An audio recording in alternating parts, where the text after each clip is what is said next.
Dan saya sangat menyayangkan ketika kemudian ada polemik begini dan menjadi viral, itu dihapus semua yang menjadi polemik, yang kemudian materi yang diduga oleh saudara-saudara dari pihak apologet Islam yang merupakan bukti penistaan terhadap agama Islam yang dilakukan oleh STT Nias. Kenapa mesti dihapus? Itu pertanyaan saya. Sayang gitu loh. Karena kalau dihapus, itu menjadi klaim buat saudara-saudara apologet Islam sebagai bukti sah penistaan yang STT Nias lakukan. Assalamualaikum warahmatullahi wabarakatuh. Berjumpa lagi dengan Jadi HMC ya, channel yang mengedukasi dan menghibur. Kembali kita akan membahas tentang STT Nias, teman-teman. STT Nias yang sedang sangat viral karena didapati ada pengajaran Islamologi yang isinya menurut teman-teman Muslim, menurut pihak Muslim, itu adalah penghinaan dan penghujatan kepada agama Islam. Tetapi yang paling konyol, pihak STT Nias menyangkal mereka mengajarkan Islamologi. Padahal teman-teman, ya, mohon maaf, kita mendapatkan bukti-bukti ijazah mahasiswa-mahasiswa tamatan STT Nias. Dan di situ ada nilai untuk Islamologi. Itu yang pertama. Terus yang kedua, kita juga mendapatkan testimoni dari Pendeta Blukusuntur Saifuddin Ibrahim yang mengatakan pernah diundang sebagai dosen tamu untuk mengajarkan Islamologi di STT Nias. Yang notabene kita tahulah, kalau Saifuddin yang mengajar, tentu saja isinya adalah hujatan kepada Islam. Bayangkan, di gereja saja kepada jemaat umum, kepada orang Kristen awam, dia mengajarkan kebencian kepada agama Islam. Apalagi kepada mahasiswa-mahasiswa STT yang notabene itu adalah laskar-laskar Kristus, itu adalah pasukan-pasukan Kristen, itu adalah calon-calon pendeta, calon misionaris, yang notabene akan berada di garda terdepan. Tentu saja, menurut pandangan saya, ajaran dari Saifuddin akan lebih ngeri, akan lebih sadis, dibandingkan dengan dia ngajar kepada umat biasa. Kalau kepada umat biasa saja sudah sadis, sudah ngeri hujatannya, apalagi ke mahasiswa ini. Itu menurut saya. Dan kita tahulah bagaimana STT Nias melakukan penyangkalan demi penyangkalan, bahkan websitenya dihapus, teman-teman. Dihapus. Mereka pikir jejak digital bisa hilang. Oh, tidak. Tidak, ini udah zaman digital, teman-teman. Udah nggak gampang menghilangkan barang bukti seperti itu. Bahkan ini juga disayangkan oleh pihak dari Kristen sendiri. Sudah banyak pihak-pihak Kristen yang menyayangkan tindakan yang dilakukan oleh STT Nias. Mereka berkata bahwa seharusnya STT Nias ya sudahlah, minta maaf saja. Minta maaf, ada sedikit kesalahan atau teledor dari staf atau dosen atau siapapun. Kan begitu, ini institusi, tentu saja ada pihak yang bersalah. Ada yang melakukan hal tersebut. Kan begitu. Dan nggak mungkin kita bilang, oh semua salah, nggak mungkin. Namanya institusi, ada penanggung jawabnya. Tetapi yang disayangkan, malah menolak, malah mengatakan bahwa oh tidak ada gitu kan. Nah, inilah saya bilang kacau balaunya. Dan ini disayangkan juga oleh Pendeta Joshua Teu ya, salah satu doktor teologi juga, ya, beliau doktor teologi, yang menyayangkan dan mengatakan bahwa STT Nias melakukan satu blunder besar. Bahkan Pak Joshua Teu ya, itu juga menghubungi langsung pihak dari STT Nias, dan saya rasa beliau juga pasti sudah mencari tahu, sudah mencari informasi mengenai kasus ini. Apalagi beliau juga tokoh yang cukup dihormati di kalangan akademisi kekristenan. Cukup dihormati ya, karena beliau juga punya STT, kalau tidak salah. Jadi sesama STT yang pertama, terus yang kedua beliau juga salah satu pendiri BMPT KKI, dan punya jabatan penting di BMPT KKI, suatu organisasi yang membawahi seluruh sekolah tinggi Kristen dan juga perguruan tinggi Kristen. Ya, kita tahu BMPT KKI itu adalah Badan Musyawarah Perguruan Tinggi Kristen ya. Dan sebelumnya itu ketuanya ada Pak Erastus yang sempat kontroversi, dan sekarang juga kontroversi lagi setelah Pak Erastus mundur, dan sekarang kontroversi karena Pendeta Yonatan Purnomo mengakui ada kesalahan di Bible yang dipakai oleh teman-teman Kristen Protestan. Nah, jadi kita tahu Joshua Tehu itu linknya kuat, ya linknya kuat kepada pemerintahan, kepada sesama STT. Nah, jadi clear. Saya rasa beliau sangat tahu lah. Jadi perlu kita dengarkan pandangan dari seorang Joshua Tehu, dan dia sendiri mengakui bahwa ini sudah sangat jelas blunder, ya. Bahkan sudah jelas bahwa STT Nias itu melakukan penyerangan kepada agama lain. Kalau memang terbukti, dan memang nggak mungkin yang namanya bukti digital itu bisa dihapus, akan terkuak semuanya, apalagi kalau sudah sampai ke meja sidang. Di meja sidang semua akan dibongkar, semua akan dibuka. Karena persidangan itu bukan masalah opini, bukan masalah, wah kamu kenalan sama siapa gitu kan, bagaimana framing kamu, bagaimana cara kamu ngomong, enggak. Bukti yang berbicara, bukti, ya, itu. Oke, kita dengarkan dulu dari Pendeta Joshua Tehu. Dan saya sangat menyayangkan ketika kemudian ada polemik begini dan menjadi viral, itu dihapus semua yang menjadi polemik, yang kemudian materi yang diduga oleh saudara-saudara dari pihak apologet Islam yang merupakan bukti penistaan terhadap agama Islam yang dilakukan oleh STT Nias. Kenapa mesti dihapus? Itu pertanyaan saya. Sayang gitu loh. Karena kalau dihapus, itu menjadi klaim buat saudara-saudara apologet Islam sebagai bukti sah penistaan yang STT Nias lakukan. Dan kedua, yang saya anggap blunder dilakukan oleh pihak STT Nias, yaitu ketua STT-nya, Pak Fonseca, kalau saya nggak salah, itu saya lihat dari bahasan Rudi Layar Teologi ya, sebagai ketua STT, itu menyangkali semua apa yang sedang beredar viral di media sosial, saudara-saudara. Ya, baik masalah konten itu, maupun boleh dikata secara tidak langsung maupun langsung, ketua STT dengan jajarannya mengatakan mereka tidak tahu menahu soal itu. Dan mungkin setelah dihapus baru mereka buat press release ya dari rekaman handphone biasa dan kemudian diupload.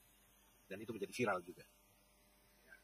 Jadi bagi saya ini blunder, kenapa? Karena apalagi klarifikasi penyangkalan terhadap semua materi yang kalau secara jejak digital dibuktikan oleh saudara Rudi Layar Teologi bahwa itu benar ada dan memang benar termuat seperti itu, dan itu tidak bisa disangkali karena jejak digital itu bisa dibuka, bisa ditelisik. Dan yang saya maksudnya blunder, kenapa mesti di dalam press release itu ketua STT Pak Fonseca dan kawan-kawan jajaran pimpinan STT Nias itu mengancam untuk melaporkan pihak-pihak yang dianggap telah membuat sangat, atau pihak-pihak yang ulahnya sangat-sangat merugikan STT Nias dan mencemarkan nama baik STT Nias, dan akan melaporkan ke polisi.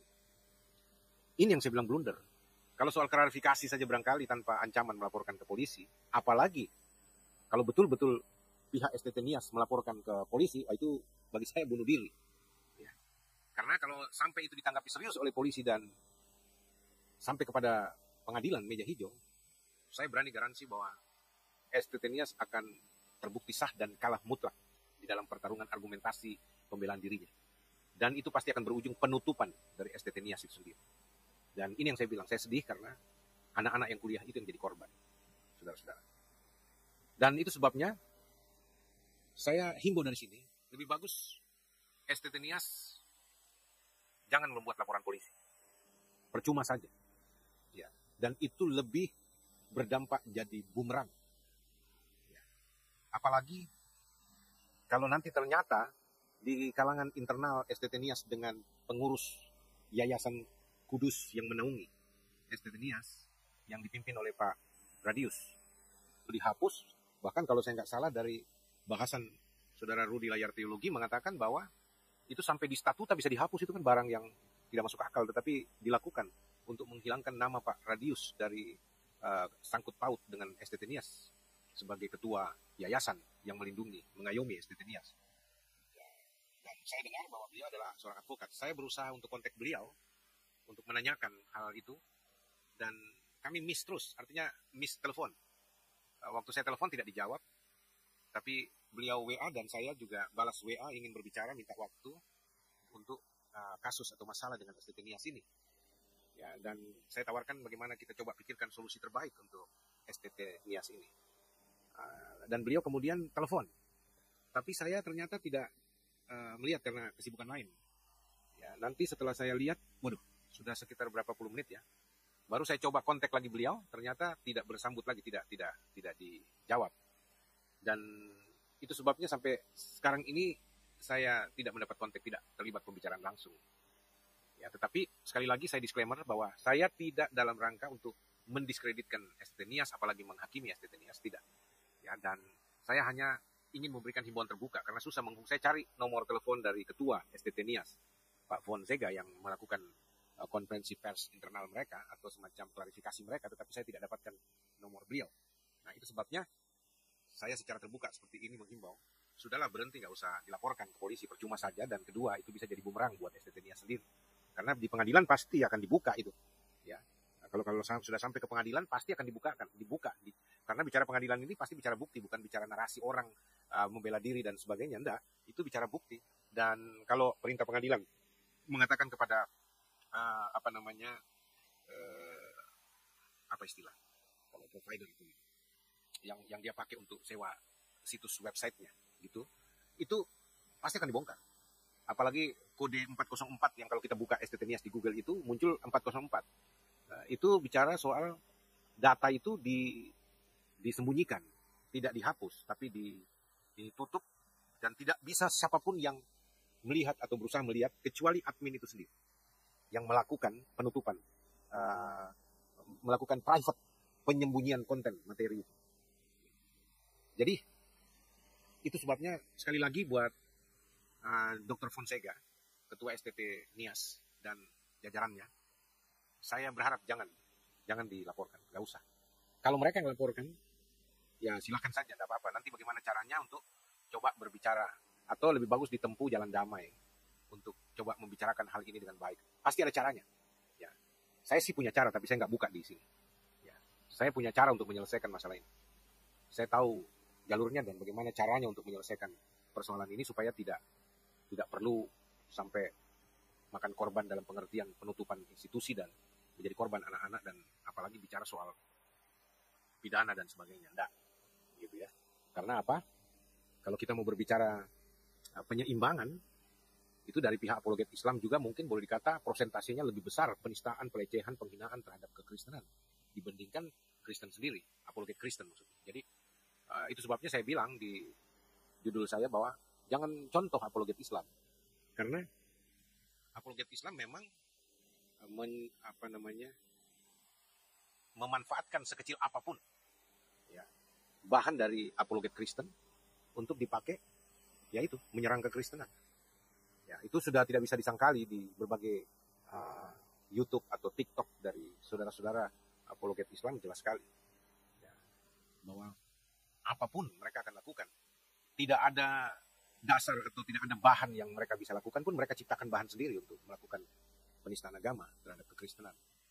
Dan itu sebabnya saya bilang jangan ikut cara begitu. Kenapa? Karena apologet itu di dalam perspektif Kristen sebenarnya, saudara-saudara, beda dengan apologet dalam perspektif para apologet Islam. Saya tidak bicara agama Islam ya, saya bicara ini agama. Apologet Islam yang mengaku apologet. Ya, istilah lain dari mereka, gelar lain dari mereka adalah polemikus Islam ini. Ya, yang suka mempolemikkan agama Kristen gitu. Nah, itu sebabnya perbedaan ini yang saya mau jelaskan, bahwa apologet itu sebenarnya kalau bicara dalam perspektif Kristen ya, saudara-saudara, kita terpanggil untuk melakukan pembelaan. Saya bahkan suka bilang begini, berapologet itu adalah seni membela, mempertahankan, dan mempertanggungjawabkan iman Kristen tanpa menyerang agama atau sistem kepercayaan orang, bahkan oknum dari agama tertentu yang melakukan penyerangan iman terhadap kekristenan. Gitu loh. Jadi yang saya pelajari dan memang saya terlibat aktif dalam dunia apologetika, bahkan kalau saya mau katakan disertasi saya untuk S3 saya khususnya berbicara tentang dunia apologetika di Indonesia, konteks Indonesia. Ya, sehingga saya paham betul dunia berapologetika di Indonesia ini. Ya, itu sebabnya saya sampaikan bahwa dari apa yang saya pelajari, termasuk contoh-contoh berapologet di dalam Alkitab sendiri, oleh rasul-rasul, bahkan oleh Yesus sendiri, ya, itu tidak pernah menyerang agama orang. Waktu itu agama Yahudi.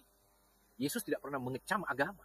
Tidak pernah mengecam ajaran Taurat atau kitab suci agama Yahudi ketika itu. Walaupun kalau Yesus kecam oknum-oknum dari ahli Taurat dan orang-orang Farisi. Ya, tentang ajaran mereka yang bukan ajaran yang salah, tapi yang Yesus kecam dengan rasul-rasul adalah mereka mengajarkan Taurat, segala perintah, hukum, tradisi, dan sebagainya, tetapi mereka sendiri tidak melakukannya. Mereka double faces, munafik. Ya. Sehingga itu yang Yesus kecam soal moralitas kaum agamawan ini. Bukan agamanya, bukan agama Yahudi. Dan itu sebabnya ini juga diikuti oleh para rasul. Rasul tidak pernah mengecam agama. Rasul-rasul di Alkitab ya, kita bicara. Tidak pernah mengecam agama Yahudi, menyerang agama Yahudi. Ya pada waktu itu agama cuma Yahudi, satu-satunya agama yang benar ketika itu. Di zaman Yesus dan rasul-rasul. Ya. Sehingga kita belajar bagaimana ketika mereka memberitakan Injil dan harus mempertanggungjawabkan Injil tentang Yesus Kristus yang para rasul lakukan, itu yang mestinya menjadi teladan buat kita orang-orang Kristen. Tapi sayangnya, apologet Kristen sekarang saya juga bingung. Katanya berapologet, tetapi menyerang agama orang. Ya, menyerang sistem kepercayaan orang. Melecehkan bahkan menistakan agama orang. Menghina simbol-simbol dan kemudian menghina ya junjungan mereka. Saya banyak dapatkan dan itu sudah berseliweran. Anda bisa buka sendiri di YouTube. Kristen pun banyak itu yang mengaku Kristen, channel-channel Kristen, apologet Kristen termasuk di TikTok itu. Itu luar biasa. Mau pendeta yang punya nama, ya, maupun yang ya baru muncul kemarin tidak punya nama dan sebagainya. Tapi mereka dengan masif sekali untuk menyerang. Alasannya membalas. Ya, saya mau katakan dalam konsep kita, dalam perspektif apologetika Kristen itu tidak ada istilah membalas. Ya. Kalau Anda baca 1 Petrus 3 ayat 15 dan 16 yang menjadi dasar berapologet di Kristen ini, kita berbicara bahwa kita harus siap sedia untuk memberi pertanggungan jawab terhadap orang-orang yang meminta pertanggungan jawab kita terhadap Kristus Yesus yang kita imani dan percayai sebagai Tuhan. Ya. Jadi, apologet itu bicara orang-orang yang terpanggil untuk melakukan pembelaan iman, mempertahankan iman, dan memberikan pertanggungan jawab iman terhadap orang-orang yang meminta pertanggungan jawab itu. Dan sifatnya begini. Kalau orang mempertanyakan kekristenan kita, iman kita, namanya bertanya kita jawab. Tapi tidak perlu balik bertanya dalam muatan menyerang atau mendiskreditkan. Langsung apa tidak langsung. Kedua, orang kalau kabur terhadap apa yang kita percayai, tugas kita memberikan klarifikasi, menjelaskan. Lalu kemudian kalau orang bengkokkan ajaran Kristen, tugas kita meluruskan. Ya, bukan balas menyerang atau membengkokkan bahkan mematahkan mereka. Kita tidak diajar begitu. Lalu kalau kemudian orang istilahnya melakukan penghinaan, penistaan kepada kekristenan, kita nggak menganut hukum Taurat. Mata ganti mata, gigi ganti gigi, ya, maki balas maki, nista balas nista. Nah, seperti itu kita diajarkan. Bahkan kita diajarkan untuk mengampuni mereka karena mereka tidak tahu apa yang mereka perbuat. Ya. Dan saya heran sekarang, banyak orang yang mengaku apologet Kristen, tetapi, waduh, keras sekali di dalam melakukan perlawanan, penyerangan, ya, bahkan penistaan yang begitu rupa, yang maki-maki dengan menggunakan istilah-istilah pedofil, apa segala macam yang tidak pantas kepada nabi orang dan seterusnya. Bagi saya ini bukan apologet Kristen. Ini agresor Kristen. Ya. Dan jujur saya secara pribadi juga malu kalau ditanyakan kenapa orang-orang Kristen begitu ganas kalau menyerang Islam ya. Kadang-kadang saya juga berseloroh bercanda. Ya kayaknya sama aja. Dari pihak apologet Islam juga mungkin lebih sadis lagi. Tetapi kan itu jawaban yang istilahnya ya untuk mengimbangkan saja. Tetapi sebenarnya yang mereka tanya kan, ya katanya kan selalu ajarannya kasih. Nah, seperti yang diteriakin Bang Zuma terus itu. Dan seolah-olah STT-Nias mewakili seluruh kekristenan. Salah Zuma. Kamu jangan pakai kesempatan ini juga lalu memperintil, membangun narasi. Seolah-olah Kristen itu membangun STT tunggal yang namanya STT-Nias. Lalu mewakili kekristenan se-Indonesia. Dan dengan itu melakukan penistaan, memang punya perencanaan yang terstruktur, sistematik, dan masif untuk melakukan penyerangan, penistaan terhadap Islam. Dan itu sebabnya Anda berjuang untuk meluruskan dan mengklaim bahwa kekristenan sudah diwakili dan menunjukkan, membuktikan bahwa itu bohong. Slogan yang mengatakan bahwa kekristenan itu agama kasih. Kamu lebay, Zuma. Ya, jangan bermain tricky kayak begitu untuk menyerang kekristenan dengan pakai kasus STT-Nias ini. Itu nggak fair. Kalau kamu jadi apologet yang sehat, mestinya harus proporsional gitu loh, bukan apa namanya bermain tricky gitu loh, licik untuk memanfaatkan ini untuk kemudian membangun kesempatan dan menggalang provokasi kemana-mana untuk menyerang kekristenan. Jangan begitu dong, nggak fair kan seperti itu. Kalau teman-teman barangkali bertanya, Pak Joshua gimana? Saya sendiri terlibat aktif dialog lintas agama. Bahkan saya mau katakan begini ya, karena ini sebagai contoh saja, teladan yang saya coba berikan dalam menggeluti dunia apologetika. Ya. Saya beberapa kali diundang di beberapa pesantren, tapi saya nggak usah sebutkan yang lain. Seperti satu saja yang bisa disebutkan, dan itu sudah menjadi kesepakatan kita dulu. Ya, misalkan di pesantren Al-Ikhtidat Bambu Apus. Ya, itu saya diundang oleh yang mengaku kristolog dan apologet Kristen pada waktu itu, almarhum Insan Mokuginta. Saya datang dengan tim saya, ada satu kawan pendeta yang mendampingi dan tim saya untuk membawa perangkat video kamera untuk merekam sebagai dokumentasi. Ya, itu saya sudah laporkan juga dan disetujui, dan saya diundang sebagai pakar kristolog dari Kristen, dalam undangan mereka begitu, ya, untuk menjelaskan konsep kristologi dalam Kristen, karena mereka juga mengaku mereka itu kristolog. Ya, mereka juga adalah orang-orang yang dianggap ahli tentang kristologi, tapi dalam versi Islam, perspektif Islam. Walaupun mereka mengatakan, oh bukan cuma perspektif Islam, kami kuasai kristologi Alkitab. Walaupun ya kita tahu sama-sama, klaim itu nggak benar, karena ya tetap saja perspektif Islam yang dibawa, perspektif Al-Quran yang dibawa untuk membangun sebuah konsep kristologi. Makanya saya katakan kristolog Islam seperti almarhum Insan Mokuginta dan banyak yang lain-lainnya ini, ya itu hak mereka saja, bahkan hak mereka untuk bermegah seolah-olah mereka hebat, tahu, pinter, seolah-olah mereka menguasai kristologi Kristen, ya itu biar aja. Tetapi kan kita tahu, kita bisa nilai isi kepala mereka dan pengetahuan mereka bagaimana, ya kita sendiri yang tahu lah. Itu lebih banyak cuma bermegah saja tapi tanpa dasar, atau punya pemahaman yang keliru, menyimpang. Nah, tapi nggak apa-apa. Nah, singkatnya, saya datang sebagai ahli, sebagai dosen tamu, memberikan kuliah umum di pesantren Al-Ikhtidat di Bambu Apus. Itu santri-santrinya semua ada. Dan bahkan saya disodorkan kurang lebih 25 pertanyaan ketika itu. Ya. Dan saya menjawab semua sambil ya gaya saya menjawab dengan cara saya, gaya saya, style saya, dan mereka akhirnya bisa dengar. Dan saya leluasa menyampaikan tentang Yesus Alkitab. Bahkan saya create itu menjadi sebuah penginjilan tidak langsung dalam jawaban-jawaban yang saya berikan kepada mereka. Dan mereka enjoy saja menerimanya, dan bahkan saya tantang pada waktu itu. Ya, dengan gaya bahasa saya ketika itu. Ya, bahwa kalau misalkan apologet Islam atau kristolog Islam atau dai-dai, para dai yang dilatih di pesantren ini, ya memang punya misi untuk islamisasi Indonesia, itu sah-sah saja saya bilang. Silakan, upayakanlah, berjuanglah untuk mengislamkan seluruh Indonesia. Ya, tetapi dengan cara-cara yang benar, cara-cara yang mulia, cara-cara yang berakhlak luhur, seperti ajaran Nabi misalkan. Saya katakan begitu. Ya. Lalu kemudian saya bilang, saya pun sebagai misionaris, sebagai hamba Tuhan, sebagai pemberita Injil, sebagai seorang apologet, saya juga punya misi yang sama untuk mengkristenkan seluruh Indonesia, supaya semua orang menjadi pengikut Kristus. Kenapa? Karena dalam iman Kristen, saya percaya dan saya pegang, saya aminkan sekali, bahwa hanya melalui Yesus Kristus orang bisa diselamatkan. Di luar Yesus tidak ada keselamatan. Ya, dan itu sebabnya saya juga mau menerima undangan Anda untuk berbicara tentang kristologi, tentang Kristus yang ada di Alkitab yang saya percayai, imani sebagai Tuhan, sebagai juru selamat satu-satunya. Agar apa? Saudara mendengarkan Injil, dan supaya saudara menerima Yesus. Ya, supaya saudara diselamatkan. Alias, saya ada di sini, di depan saudara ini, di pesantren saudara, untuk mengkristenkan saudara. Mereka tepuk tangan, saudara-saudara. Teman-teman di Al-Ikhtidat. Ada rekamannya, Pak. Beberapa potongan itu sudah dimuat di YouTube, tidak tahu saya dari pihak mana yang naikkan, bukan saya. Yang naikkan waktu saya pakai jas orange, itu jas alma mater dari STT saya.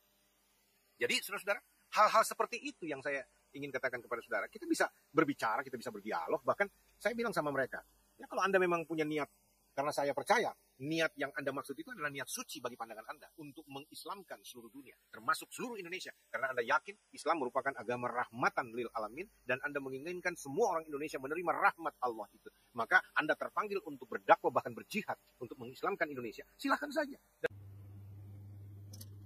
Selamat malam, saudara-saudara. Jumpa kembali dengan saya, Rudi dari Layar Teologi. Kali ini saya mau masih sedikit ya meneruskan video saya yang terakhir, karena memang ada updatean informasi terbaru ya berkaitan dengan STT Nias, Saifuddin Ibrahim, GBI, Gereja Bethel Indonesia, dan Gilbert Lumoindong, ya, maksudnya Pendeta Gilbert Lumoindong. Di judul, saudara bisa melihat subjudulnya itu metode pengkabaran Injil konflik. Apakah masih relevan, ya? Apakah masih cocok atau pas untuk konteks saat ini? Ya, apakah metode konflik ini pas di tengah konteks di mana umat Muslim adalah pemeluk agama yang paling banyak di Indonesia. Ya. Nah, saudara-saudara, sebentar. Iya. Oke, kita bisa langsung saja. Ya. Jadi saya ingin menanggapi video Saifuddin Ibrahim ya berkaitan dengan STT Nias, dan ini ada link videonya, kemudian juga ada judul videonya ya, di situ tertulis Saifuddin Ibrahim sedang live sekarang ya, STT Nias lagi viral. Maksudnya kemarin ya ketika dia lagi nge-live ini kemarin ini. Saya nggak tahu apakah deketan sama saya lagi live juga atau enggak ya. Iya, tapi saudara lihat ya bahwa pernyataan di sini, pernyataan Pak Saifuddin yang keras di sini juga ya, itu diletakkan di dalam konteks pelayanan.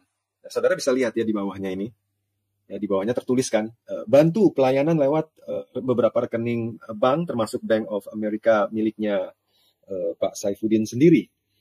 Ya ini ya berkaitan dengan nanti sih ya, bahwa apa yang kita dengar begitu keras ya, itu bisa dilihat sebagai bagian komitmen iman atau apa iman gitu ya. Ya, nah itu nanti bisa kita lihat. Nah tapi sekarang kita langsung saja mendengar dulu potongan video ya sekitar 3 menit 40 detik potongan video dari Pak Saifuddin sendiri di sini. Ya, sebentar saya cari dulu videonya. Oke, kita dengerin dulu ya, saudara-saudara. Nah, video ini karena cukup panjang ya, hampir 26 menit, tapi saya potong menjadi 3 menit 40 detik. Ya, nah di sini ada bagian tertentu yang saya oper ya, karena memang Pak Saifuddin ini sedang membicarakan soal STT itu. Ya, jadi setelah ngomong banyak-banyak ya soal STT itu saya gabungin begitu. Ya. Jadi tidak betul-betul berurutan, tetapi saya yakin bahwa ini tidak memelintir apapun konten dari Pak Saifuddin sendiri. Nah, sekarang kita lihat saudara-saudara video ini. STT Nias, Sekolah Tinggi Teologi Nias. Saya pernah menjadi dosen tamu di sana, kuliah umum. Saya mengajar Islamologi. Itu adalah untuk konsumsi pribadi. Tidak diajarkan keluar. Hanya karena kalian yang mengambil hack. Itu,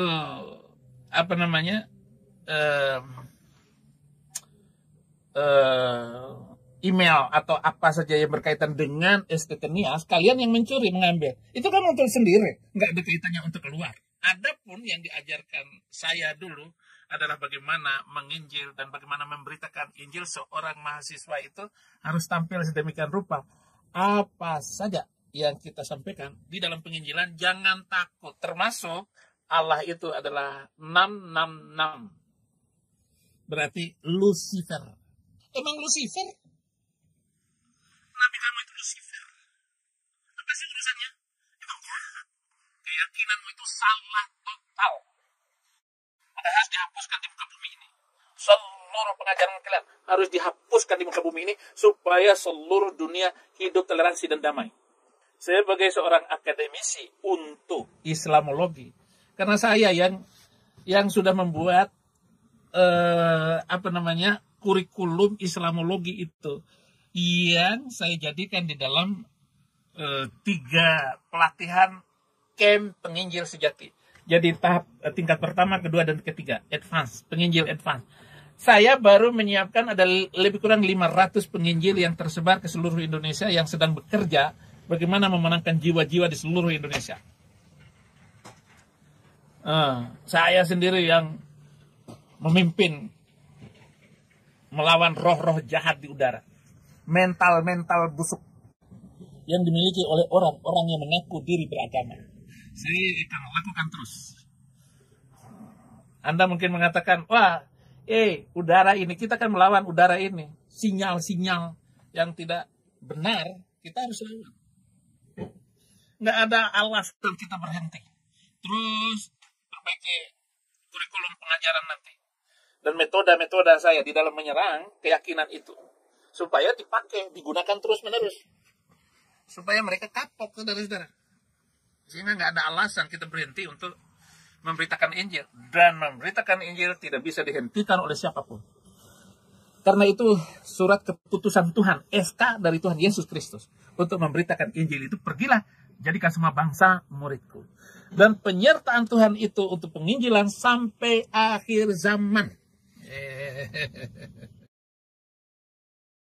Oke, kalau saudara ingin komplitnya, tentu saudara harus masuk ke kanalnya Pak Saifuddin ya.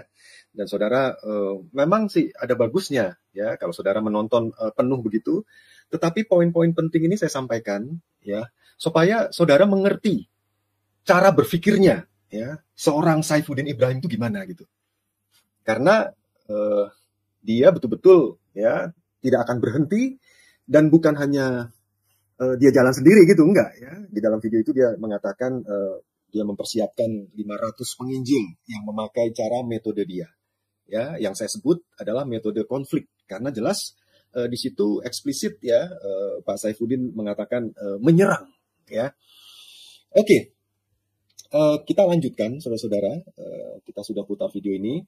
Jadi ada 3 poin ya yang ingin saya bicarakan. Kelihatannya singkat-singkat di sini. Yang pertama Estetinias dan kaitannya dengan Gereja Bethel Indonesia, GBI. Kemudian poin kedua, metode pekabaran Injil Saifuddin Ibrahim dan kedekatan Saifuddin dengan GBI.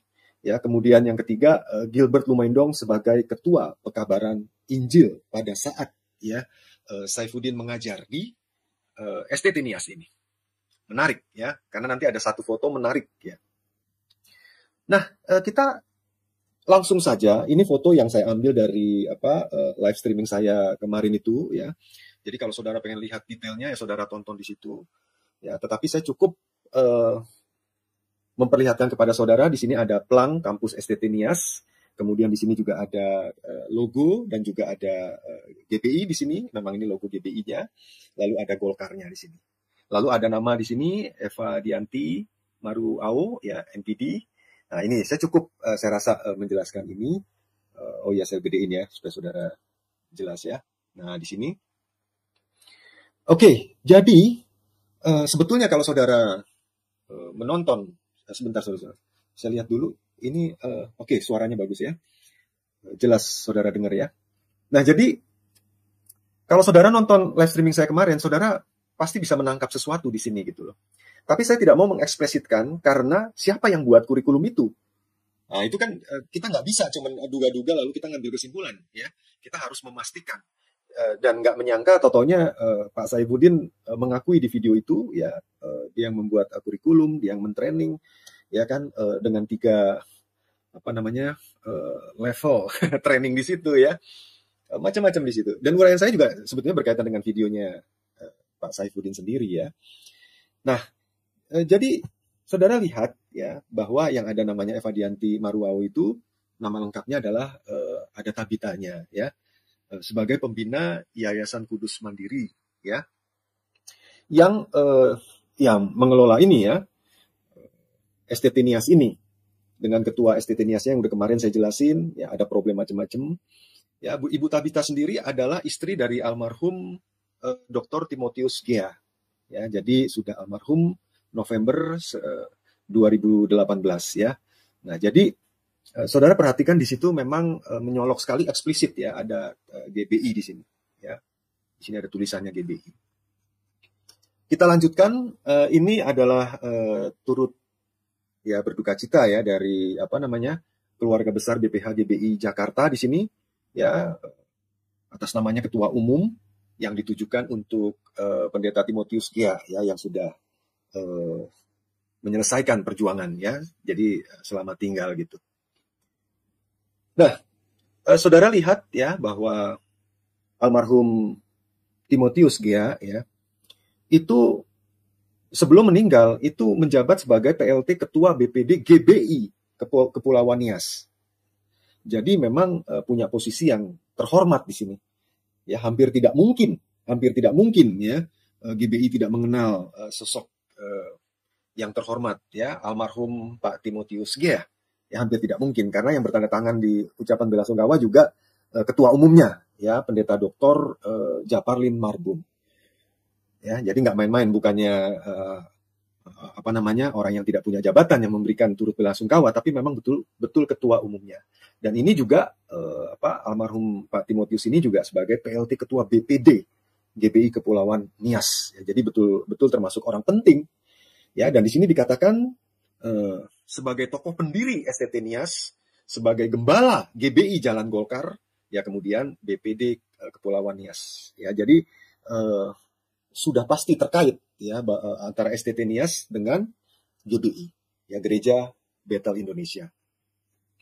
Saya rasa itu cukup. Ya. Luar biasa ya teman-teman. Bahkan Joshua Tehu memperingatkan agar teman-teman Kristen jangan terprovokasi oleh orang-orang seperti ini. Jangan terprovokasi oleh apologet agamawi. Ya, jadi apologet jadi-jadian ini. Karena yang namanya apologet Kristen itu adalah pembelaan kepada iman Kristen, bukan penghujatan kepada agama lain. Nggak ada.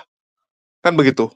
Bahkan Joshua Tehu mengakui bahwa ini adalah blunder besar dan mengatakan bahwa ini adalah bukti sah bahwa STT Nias ketakutan. Dengan menghilangkan bahan Islamologi tersebut, itu bukti ada ketakutan. Ada ketakutan, teman-teman. Oke? Terus, dipertegas juga ya, apologet itu nggak seperti itu, teman-teman. Yesus sendiri nggak pernah mengajarkan untuk menyerang, menghujat keyakinan orang lain. Yang diserang Yesus adalah orang-orang, oknum-oknum, ahli-ahli Taurat, yang mereka anggap sebagai munafik. Yang dianggap Yesus dan diajarkan kepada murid-muridnya, jangan seperti orang-orang itu. Ya, orang Farisi, ahli Taurat. Kenapa? Mereka ngerti isinya, mereka tahu teorinya, tapi mereka munafik, mereka tidak menjalankannya. Kan begitu. Munafikun ini yang dilawan. Ya sama, saya juga punya prinsip yang kita lawan adalah orang-orangnya, oknum-oknum munafiknya, oknum-oknum yang merusak. Itulah saya bilang, bagi teman-teman Kristen yang awam, yang terprovokasi oleh channel-channel Polycardos, kalian cek ulang apa yang saya sampaikan. Dari dulu ya, saya konsisten melawan Polycardos. Polycardos itu adalah polemikus yang dibayar dengan kardus uang. Mereka membuat polemik, mereka mengadu domba, mereka merusak, mereka menghujat agama orang lain. Itu yang saya lawan. Saya nggak ada masalah dengan kekristenan, nggak ada. Saudara saya, teman saya, lebih banyak Kristen daripada Muslim. Silakan dicek.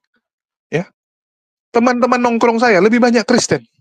Orang-orang yang ada di nomor kontak saya lebih banyak yang Kristen. Jadi nggak mungkin saya menyerang agama Kristen. Yang saya serang oknum-oknum yang jahat ini. Yang gara-gara mereka, teman-teman Kristen saya jadi susah. Teman-teman Kristen saya jadi korban. Bagaimana pandangan umat Muslim awam terhadap Kristen jadi jelek sekarang. Gara-gara apa? Gara-gara teman-teman Muslim itu setiap hari mendengarkan hujatan Polycardos. Gara-gara hujatan mereka lah hubungan kita jadi jelek. Ini yang saya nggak mau. Itulah saya konsisten melawan mereka. Melawan oknum-oknum ini. Kita tegak lurus kepada merah putih, teman-teman. Ya, tegak lurus kepada merah putih. Untuk melawan Polycardos busuk ini. Mereka lah biang kerok ini. Mereka lah yang harus kita basmi. Dan sekali lagi, berapologet adalah membela iman. Membela iman, bukan menyerang iman. Ya, ini yang harus digarisbawahi. Membela iman artinya kamu membela iman kamu. Bukan menyerang iman orang lain. Bukan menyerang agama lain. Ini yang selalu disalahartikan. Banyak teman-teman yang menjadi laskar Polycardos hanya karena euforia, karena kebencian kepada Islam. Saya lihat itu, banyak ya orang-orang Kristen awam yang tertipu. Tertipu dengan Polycardos ini yang seakan-akan mereka ini pembela iman Kristen. Seakan-akan mereka inilah yang berada di garda terdepan melawan umat Muslim yang menzolimi mereka. Enggak ada itu, teman-teman. Bukan dengan cara seperti itu. Bukan. Ya. Bagaimana memperlakukan orang yang jahat sama kita? Kita balas dengan kebaikan. Itu sama dengan menaruh bara api di atas kepala mereka. Betul tidak? Yesus mengajarkan itu. Ada orang jahat sama kamu.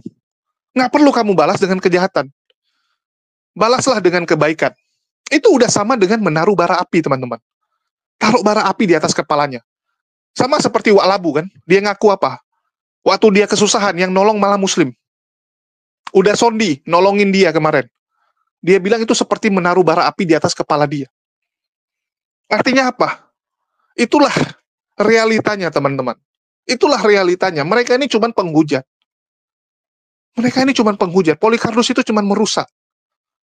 Jangan kalian berpikir, wah, umat Muslim ya, itu melarang gereja berdiri dan sebagainya. Kalian cek dulu dong. Kalau melarang gereja berdiri, nggak akan ada gereja di Indonesia. Nggak akan ada. Umat muslim 87%. Sangat gampang. Sangat gampang kalau ingin melarang. Tapi apakah itu terjadi? Enggak, teman-teman. Enggak. Jangan mau dibodohi. Cek dulu itu kenapa nggak berdiri. Malah banyak gereja-gereja itu nggak bisa berdiri lantaran diganggu, direcokin oleh pendeta yang lain, oleh gereja yang lain yang ada di tempat itu, yang nggak mau ada saingan. Sudah sering kalian dengar ya, antar gereja itu bersaing, antar gereja itu berantem. Dicek dulu kebenarannya. Jangan modal, wah, saya nggak mau tahu ini satu iman sama saya, ini satu agama dengan saya bela. Jangan gitu, teman-teman. Belajarlah, belajarlah. Begitu juga dengan kasus STT-NIAS. Saya lihat ya, banyak sekali teman-teman ya, yang typing tuh. Terutama teman-teman Kristen yang asal bela gitu. Nggak ngecek dulu. Mengatakan apa? Oh, STT-NIAS harus seperti itu. Bahkan ada yang bilang apa? Harus seperti itu. Karena Islam duluan. Kita juga harus keras kepada Islam. Kita harus lawan Islam. Apa-apaan ini, teman-teman? Kok malah memprovokasi? Kok malah memperkeruh keadaan? Nggak boleh seperti itu. Nggak boleh, teman-teman. Tolonglah. Kita ini satu NKRI. Saudara sebangsa. Harusnya kita berangkulan. Harusnya kita saling membantu. Bukan seperti ini. Kalau yang jelek, oke, kita bereskan sama-sama. Ini kita harus akui, ada yang nggak beres dengan toleransi umat beragama sekarang. Dan kenapa? Dicari tahu. Ternyata ini adalah hasil akumulasi. Bagaimana umat muslim resah. Bagaimana umat muslim marah. Karena hujatan-hujatan yang dilakukan Polycarpus. Mulai dari Paul Jang, Saifuddin ya. Terus Dewi Bulan, Sofiatul. Yang mereka anggap, kok nggak ada penegakan hukumnya gitu. Kok sampai sekarang Saifuddin bisa dengan enak, dengan lantang menghujat agama Islam dari luar negeri. Ini kan hasil dari akumulasi tersebut. Marah. Dan kita nggak melihat teman-teman Kristen mencoba meredam itu. Nggak mencoba meredam kemarahan umat muslim. Betul tidak? Nggak ada gitu. Yang dibutuhkan umat muslim sekarang adalah tokoh-tokoh dari kekristenan, angkat bicara, mengutuk keras tindakan yang dilakukan Saifuddin, mengutuk keras apa yang dilakukan oleh Paul Jang. Ya. Begitu juga dengan Agatha yang sekarang lagi ngetren, Metatron dan sebagainya. Kita butuh orang-orang seperti Joshua Tewu yang sekarang berani speak up, yang berani ngomong, mengatakan bahwa ini salah. Umat muslim berhak marah, karena memang agamanya sedang dihina. Kita butuh orang-orang yang mau bergandengan tangan. Tapi bukan munafikun ya. Sekali lagi, orang yang benar-benar punya prinsip, orang yang benar-benar itu berani berdiri di atas kebenaran. Itu yang kita butuhkan. Jangan seperti, ya mohon maaf saya katakan, dosma. NKRI. Demi toleransi, ya. Demi toleransi yang dilaporkan cuman Islam. Kristennya mana? Oh, Kristennya janganlah, itu kan akademis. Ya. Diskusilah secara akademis. Pret! Kita butuh orang-orang yang jujur, orang-orang yang lurus, bukan yang munafik. Kalau mau bersama standing, oke. Ya, sama-sama kita lawan Polycarpus ini. Dan untuk STT-NIAS saya rasa sudah sangat clear. Ya, saya mendapati info bahwa dari Polres Nias agak lambat perkembangannya, bahkan cenderung, ya saya katakan cenderung agak susah mungkin. Karena memang kondisi Nias kita tahu sendiri, dan sekarang juga sudah mau pilkada, ya sudah mau pilkada, jadi itu jadi bahan pertimbangan juga. Dan saya berharap kasus-kasus seperti ini, apalagi ini sudah nasional, viralnya nasional, itu bisa diambil alih oleh Mabes. Ya ini bukan kasus kecil lagi, karena ini sudah meresahkan satu Indonesia, meresahkan teman-teman. Dan kita berharap Mabes, ya dari tim Bareskrim bisa turun untuk memeriksa apa yang terjadi di STT-NIAS dan apakah benar STT-NIAS mengajarkan Islamologi yang isinya menghujat agama Islam. Dicek. Kan begitu. Tinggal dicek. Kalau memang bukan STT-NIAS yang melakukan, ya sudah. Dan kalau memang terbukti STT-NIAS yang melakukan, tolong ditarik, diseret orang-orang yang melakukan, yang membuat bahan-bahan Islamologi seperti itu. Siapa yang bertanggung jawab? Ya, siapa yang bertanggung jawab? Itu aja sih yang mau saya sampaikan. Makasih nih buat teman-teman semua yang udah nyimak dan mendukung channel ini. Makasih buat semuanya. Di akhir kata saya ucapkan, Wassalamualaikum warahmatullahi wabarakatuh. Sampai jumpa di konten-konten kita berikutnya.